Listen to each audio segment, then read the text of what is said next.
how does a college student drowning in debt go from answering a sketchy newspaper ad to, like, lecturing at Harvard Law School about labor rights? It is a pretty wild trajectory, honestly. Right. I mean, imagine being 18, you're stressed about paying for university, you're working some low-wage job just to scrape by, and you spot this ad promising a massive payday for a modeling gig. And you just take a leap. Exactly. You take a leap.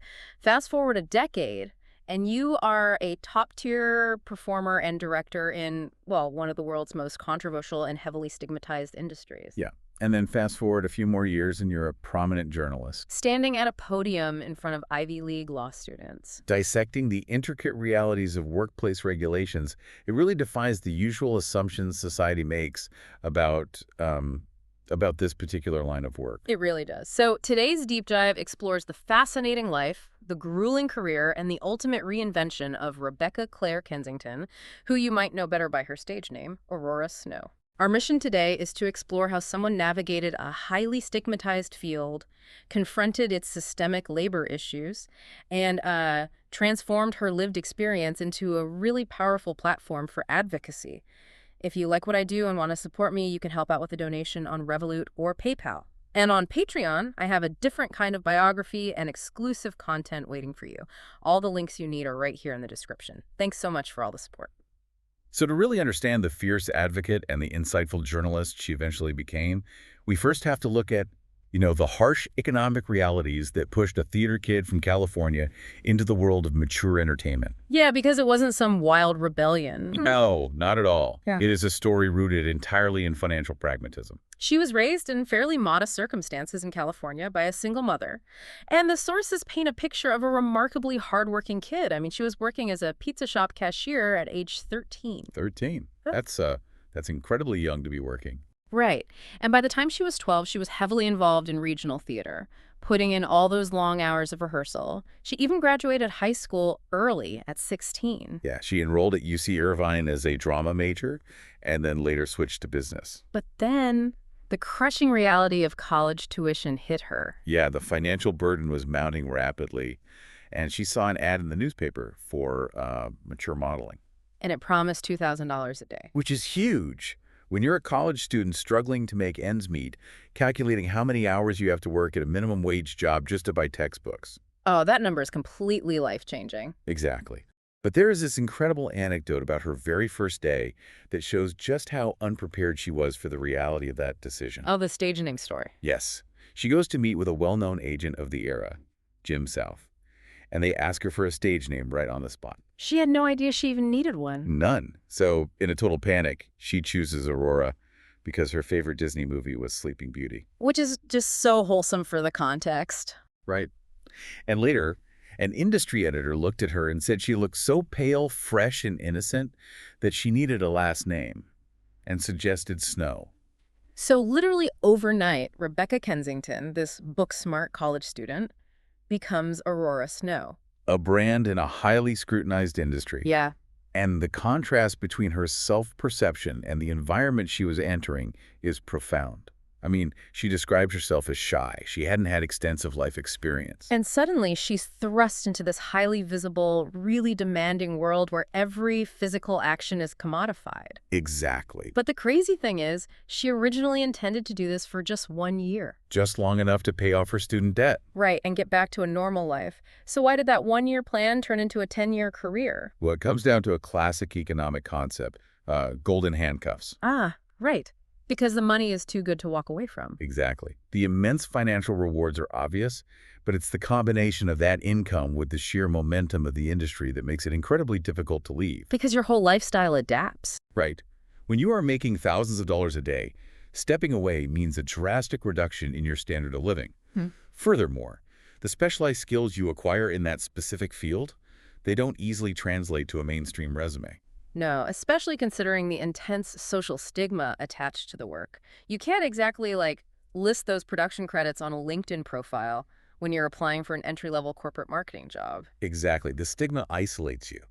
It acts as a barrier, keeping you locked within an ecosystem where you are accepted, highly valued, and understood. But despite that, she later reflected on this decade as a deeply transformative period, didn't she? She did.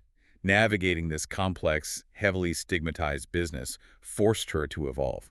She went from a naive student into a highly resilient and socially adept business person. I mean, she had to develop sharp street smarts just to survive the negotiations. And she didn't just survive, she dominated. Right. By 2003, she had won a Top Female Performer award. And eventually was inducted into multiple industry Hall of Fames. She accumulated credits in over 600 scenes and 60 feature films, working across very specialized, highly demanding ensembles. But the real turning point in her career trajectory happened between 2003 and 2005. When she stepped behind the camera? Yeah, she signed an exclusive contract with a company called Sin City Entertainment that allowed her to direct as well as perform. Which was huge, right? Because directing gave her critical agency in a field that is, frankly, overwhelmingly male-dominated. Completely. She was no longer just following a director's vision. She was calling the shots. So once she had the director's chair, she finally had the authority to change the environment. What were, like, the first things she altered on those sets? Well, she began championing what she called a feminist approach to mature media. What did that actually look like in practice? It meant enforcing ethical production standards that simply didn't exist on most sets. She slowed down the pace of filming. She prioritized the performer's comfort and agency. Like letting them stop a scene without being punished. Exactly. Ensuring they could stop a scene without fear of financial penalty if they felt unsafe.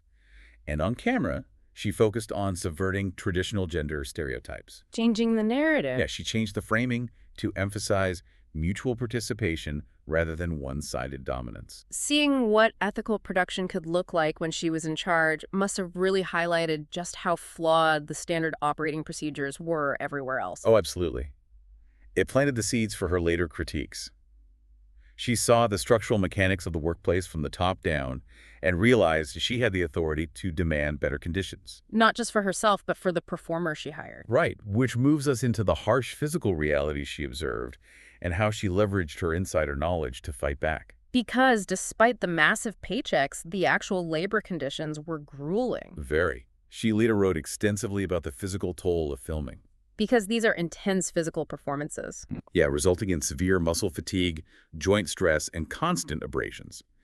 She actually joked, rather darkly, that first aid ointments were a performer's most vital tool. Wow. And this physical toll was occurring in an environment entirely devoid of standard workplace protections, right? Entirely. There was no employer-provided health insurance, no unions to negotiate mandatory break times, hazard pay, or standard safety protocols. Because the performers are classified as independent contractors. Exactly. Meaning they bear 100% of the physical and financial risk on set. And beyond the physical toll, she also raised alarms about the incredibly complex issue of consent on set. This is really where her journalistic voice began to take shape. She boldly dismantled the illusion of consent. Because in any workplace, power dynamics dictate behavior.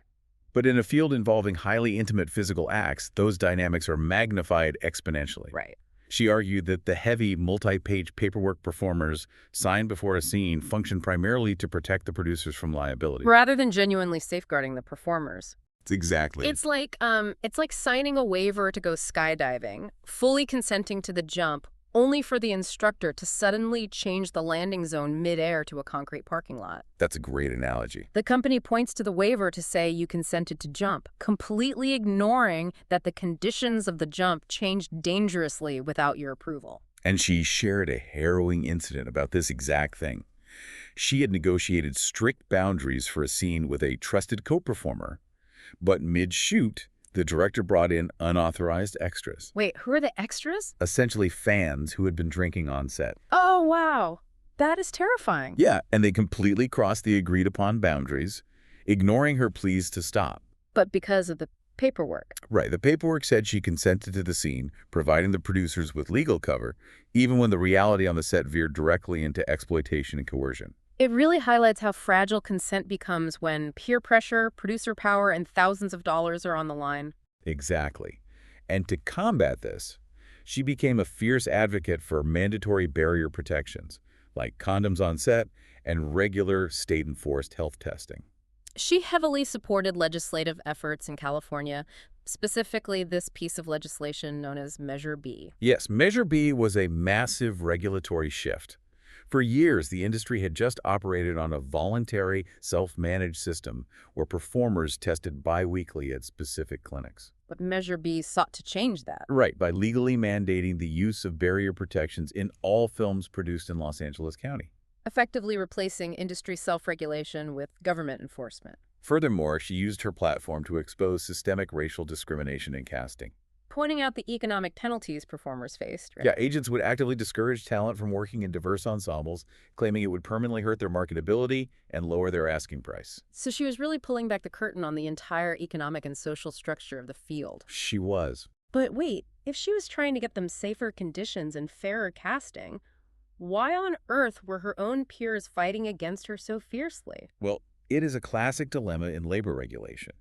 Industry defenders believe that sweeping government mandates like Measure B would actually endanger performers.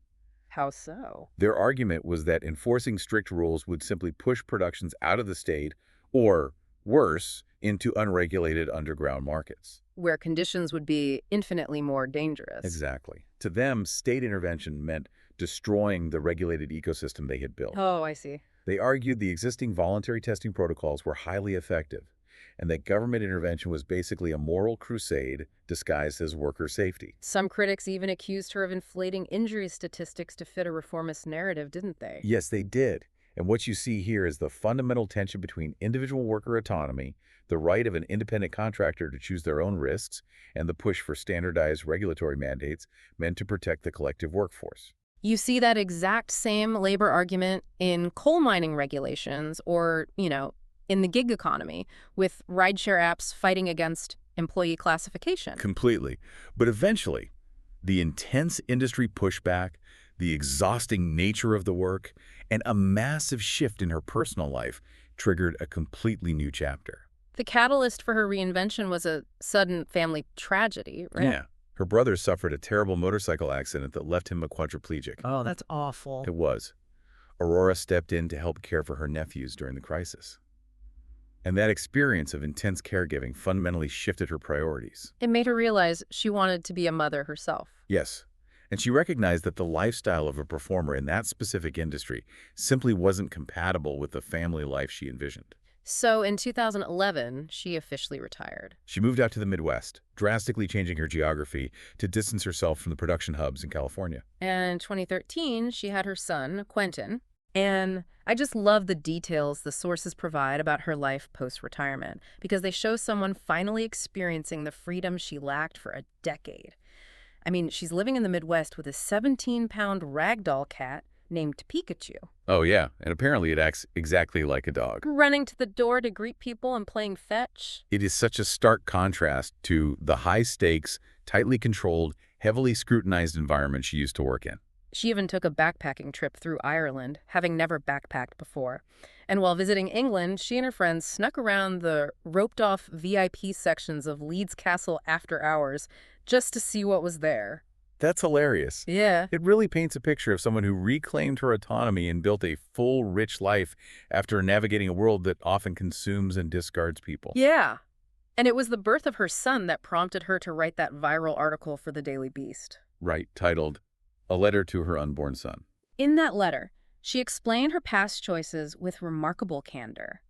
She didn't express shame for doing what she needed to do to survive financially, but she emphasized the permanence of the internet and the crucial importance of accountability. She wrote, "Think far into the future and ask yourself, can I live with that?" It is a profound warning about the long-tail consequences of our decisions, and that piece launched her true transition into a respected journalist. She went on to author over 200 articles for mainstream outlets like Fortune, The Daily Beast, and The Independent. She was writing incisive commentary on labor conditions, women's issues, and regulatory law, which led to her being invited as a guest lecturer at Harvard Law School and the University of South Carolina. I mean, think about that leap for a second. The student who dropped out of college and answered a sketchy ad to pay off debt is now standing in front of Ivy League law students. It's incredible. What exactly was she teaching them about regulatory law, though?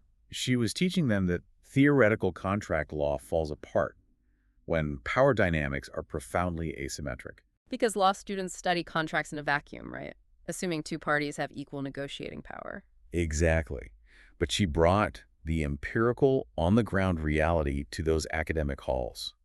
She explained how a contract signed under financial duress, peer pressure, or the threat of blacklisting in a stigmatized industry is structurally flawed. She showed them how the legal system's concept of assumption of risk is weaponized against vulnerable, independent contractors. She brought a perspective to Harvard that no textbook could ever provide. Given her deep understanding of these vulnerabilities, what is her primary warning to young people today?